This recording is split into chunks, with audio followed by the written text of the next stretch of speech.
Good morning friends. आज हम English spoken series 5th में चर्चा करेंगे एक खास ग्रामर के बारे में जिसका नाम है कैन। 5 स्पेशल ग्रामर जिनकी हम बात करते हैं, जिन पर हमें ध्यान देना होता है, जिसमें सबसे पहले नंबर पर है प्रेजेंट इंडेफिनिट, जिसका हम सबसे ज़्यादा भी यूज करते हैं। दूसरे नंबर पर है प्रेजेंट कॉन्टिन्यूअस और तीसरे नंबर पर यूज करते हैं हम कैन का, और चौथे नंबर पर मे और पांचवें नंबर पर फ्यूचर इंडेफिनिट का। ये 5 ग्रामर का ज्ञान होना अत्यावश्यक है, जो आज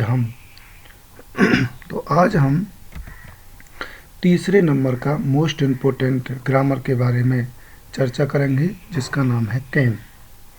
जैसा कि आप जानते हैं, कैन एक प्रकार का मॉडल है। मॉडल का मतलब होता है विभक्ति। किसी खास मानसिक अवस्था या फीलिंग को बताने के लिए जिस ग्रामर का प्रयोग करते हैं उसे हम मॉडल कहते हैं। आज हम कैन के बारे में बात करते हैं। कैन का प्रयोग हम अपनी ताकत और शक्ति प्रदर्शन के लिए करते हैं।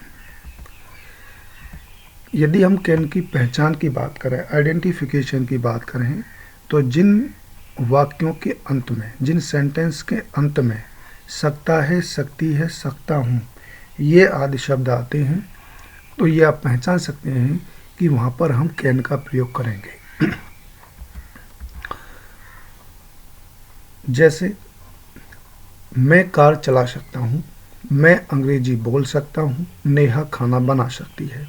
इन सारे सेंटेंस में आप देख रहे होंगे कि अपनी शक्ति या ताकत के बारे में बताया जा रहा है। जैसे मैं कार चला सकता हूँ, मेरी जो एबिलिटी है वो कार चलाने की है, मैं कार चला सकता हूँ।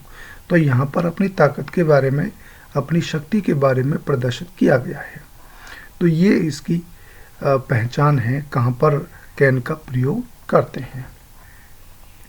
अब बात करते हैं स्ट्रक्चर क्या है। यदि स्ट्रक्चर की बात करें हम, तो एफर्मेटिव सेंटेंस बनाने के लिए हम इस प्रकार का स्ट्रक्चर हम यूज करते हैं। आप स्लाइड में देख सकते हैं। सबसे पहले क्या करते हैं हम, सब्जेक्ट, उसके बाद हम कैन का प्रयोग करते हैं, उसके बाद वर्ब की फर्स्ट फॉर्म का प्रयोग करते हैं, उसके बाद ऑब्जेक्ट को रख देते हैं। जैसे हम इस सेंटेंस में देखें, मैं अंग्रेजी बोल सकता हूँ, तो सबसे पहले क्या आएगा, आई, यानी सब्जेक्ट आएगा। सब्जेक्ट क्या है इसमें, आई। उसके बाद कैन, क्योंकि यहाँ पर अपनी ताकत को बताया जा रहा है, अपनी एबिलिटी को बताया जा रहा है। अब आएगा उसके बाद में वर्ब की फर्स्ट फॉर्म, और वर्ब क्या है यहाँ पर, बोल सकता है, यानी बोलने की एक्टिविटी यहाँ पर हो रही है। तो स्पीक, बोलने की इंग्लिश है स्पीक, और स्पीक के बाद में इंग्लिश, यानी क्या बोल सकता है वो, इंग्लिश बोल सकता है, अंग्रेजी बोल सकता है। तो इस सेंटेंस को यदि इंग्लिश में हम कन्वर्ट करें तो उसका होगा आई कैन स्पीक इंग्लिश। इस प्रकार से आप एफर्मेटिव सेंटेंस में कैन का प्रयोग कर सकते हैं। अब ये 2-3 आप सेंटेंस देख सकते हैं। वह शराब पी सकता है, उसकी एबिलिटी बता रहा है कि वो शराब पी सकता है।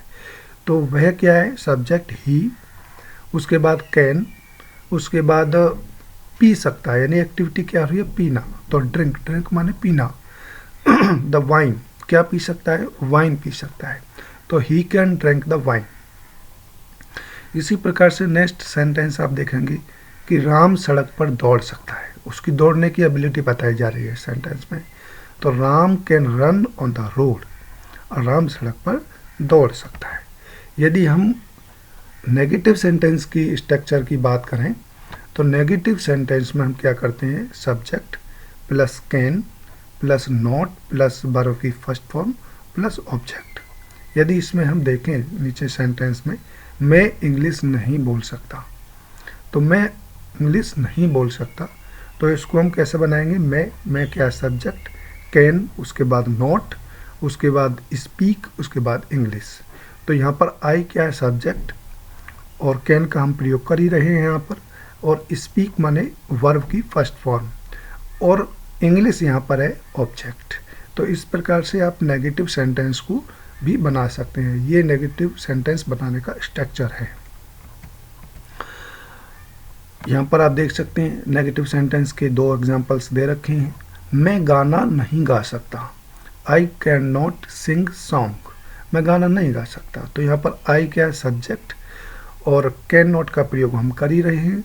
सिंग माने गाना, मैं गाना नहीं गा सकता। सॉन्ग माने मैं एक सॉन्ग नहीं गा सकता, तो सॉन्ग का क्या है यहाँ पर, ऑब्जेक्ट, और सिंग क्या है, वो यहाँ पर वर्ब है। इसी प्रकार से हम तुमसे नहीं लड़ सकते, तो हम क्या है यहाँ पर सब्जेक्ट, और लड़ना क्या है, वर्ब, और तुमसे यहाँ पर यू जो होगा वो आपका ऑब्जेक्ट होगा। तो यहाँ पर हम इस प्रकार से सेंटेंस को बना सकते हैं। We can not fight to you, मैं आपसे नहीं लड़ सकता। अब स्ट्रक्चर फॉर इंटरोगेटिव सेंटेंस, यदि इंटरोगेटिव सेंटेंस की हम बात करें तो किस प्रकार का स्ट्रक्चर होगा सेंटेंस बनाने के लिए। तो सबसे पहले आएगा I W plus can plus subject plus verb की फर्स्ट फॉर्म प्लस ऑब्जेक्ट। अब यहाँ पर हम सबसे पहले जानते हैं कि आई डब्ल्यू क्या है। इंटरोगेटिव वर्ड्स होते हैं जिनको हम क्वेश्चन मार्क वर्ड भी कहते हैं हिंदी में। तो इसका भी एक एग्जाम्पल देखें, मैं तुम्हारे लिए क्या कर सकता हूँ। तो सबसे पहले इंटरोगेटिव वर्ड आएगा। इंटरोगेटिव वर्ड क्या है यहाँ पर, क्या, तो क्या की इंग्लिश हमने वाट रख दिया। उसके बाद कैन का प्रयोग किया। उसके बाद सब्जेक्ट क्या है, मैं, तो आई रख दिया। और कर सकता हूँ यानी डू, और फॉर यू, आपके लिए मैं क्या कर सकता हूँ, तो यू यहाँ पर ऑब्जेक्ट होगा। मैं आपके लिए क्या कर सकता हूँ, what can I do for you. ये इसका स्ट्रक्चर के अनुसार ये हम ट्रांसलेट हिंदी सेंटेंस को इंग्लिश सेंटेंस में कन्वर्ट कर देंगे। अब इसके एग्जांपल्स भी जान लेते हैं। आप बैडमिंटन कैसे खेल सकते हो, तो how can you play badminton. उसके बाद क्वेश्चन मार्क लगाना ना भूलें, क्योंकि क्वेश्चन मार्क लगाने से ही ये क्वेश्चन मार्क सेंटेंस बनता है। वह स्कूल कब जा सकता है, when can he go to school. तो इस प्रकार से आप स्ट्रक्चर को देख करके सेंटेंस को बना सकते हैं और इजीली कैन का प्रयोग भी कर सकते हैं। अब बात करते हैं इंटरोगेटिव नेगेटिव सेंटेंस को। तो इंटरोगेटिव यदि नेगेटिव सेंटेंस है तो उसे हम, उसके लिए ये स्ट्रक्चर दे रखा है स्लाइड में। सबसे पहला आई डब्ल्यू माने interrogative words plus can plus not plus subject plus verb की फर्स्ट फॉर्म प्लस ऑब्जेक्ट। यहाँ पर आप देखेंगे कि कभी कभी दो प्रकार से भी बना सकते हैं। यहाँ पर नोट को सब्जेक्ट के बाद भी रख सकते हैं, सब्जेक्ट से पहले भी रख सकते हैं। तो ये दो तरीके से आप बना सकते हैं। आप क्रिकेट क्यों नहीं खेल सकते, तो यहाँ पर आप देखेंगे सबसे पहले इंटरोगेटिव वर्ड्स आएगा वाई, उसके बाद कैन, उसके बाद नॉट, उसके बाद सब्जेक्ट यू, आप, और क्या खेल नहीं सकते, प्ले, प्ले खेलना, खेलना मीन्स प्ले, प्ले, और क्या नहीं खेल सकते, द क्रिकेट, क्रिकेट नहीं खेल सकते। तो यहाँ पर why can not you play the cricket, इसको आप दूसरे तरीके से भी बना सकते हैं, why can you not play the cricket. तो इस प्रकार से भी इस सेंटेंस को बना सकते हैं। दूसरा स्ट्रक्चर, यदि नॉट को आप सब्जेक्ट के बाद रख देंगे तो ये दूसरा फॉर्मूला या स्ट्रक्चर बन जाएगा।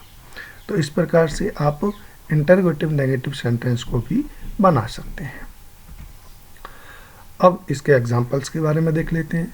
मैं खाना क्यों नहीं बना सकता, तो वाई यहाँ पर इंटरोगेटिव वर्ड्स है, उसके बाद कैन नॉट, उसके बाद सब्जेक्ट आई, और बना सकता, बनाने का मतलब एक्टिविटी क्या हो रही है यहाँ पर, बनाना।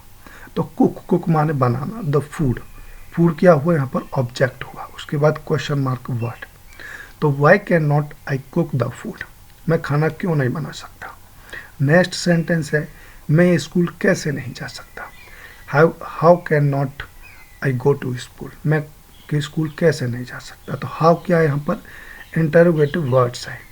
उसके बाद कैन नॉट का प्रयोग हम स्ट्रक्चर के अनुसार करेंगे। उसके बाद आई क्या है यहाँ पर, आई है यहाँ पर सब्जेक्ट, और जाना क्या है यहाँ पर, वर्ब, वर्ब है यहाँ पर, क्रिया है जाना। तो जाने की गो, और टू स्कूल, मैं स्कूल क्यों नहीं जा सकता। तो how can not I go to school, और बाद में क्वेश्चन मार्क लगाना ना भूलें, क्योंकि क्वेश्चन मार्क लगाने से ही हमारा इंटरोगेटिव सेंटेंस बनता है। So thank you for watching this video. Can we leave from here?